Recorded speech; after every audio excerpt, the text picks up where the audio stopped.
شہدائے اہل بیت میں سے سب سے پہلے شہید تھے حضرت شہزادہ علی اکبر، جو کہ نور نظر لخت جگر امام حسین کے ہیں۔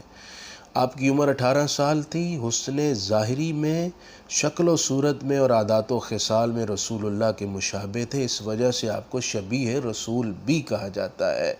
آپ بہت حوصلہ اور صبر والے تھے۔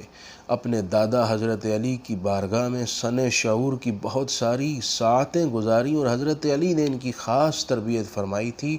اسی تربیت کا اثر تھا کہ سفر کربلا میں اپنے والد سے عرض کرنے لگے کہ اے میرے والد، کیا ہم حق پر نہیں؟ فرمایا حق پر ہیں۔ کہا پھر موت آ بھی جائے تو ہمیں کیا پریشانی اور پرواہ؟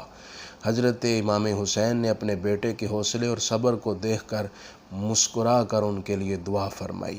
جب آپ جنگ کے لیے میدان میں اترے تو امام حسین نے یوں عرض کیا کہ اے پروردگار، گواہ رہنا، میں تیری بارگاہ میں اس بیٹے کو بھیج رہا ہوں جو میرے نزدیک اس لیے سب سے محبوب ہے کہ اس کی شکل و صورت اور اس کی عادتیں میرے نانا اور تیرے حبیب سے بہت مشابہ ہیں۔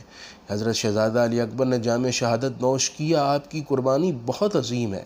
دنیا کے لیڈرز اپنی فیملیاں بچاتے ہیں اور لوگوں کو قربان کرتے ہیں، امام حسین نے اپنے عزیز بیٹے کو پیش کر کے نہ صرف خود امتحان میں کامیابی پائی بلکہ دین اسلام کو اور امت کو زندہ کر دیا۔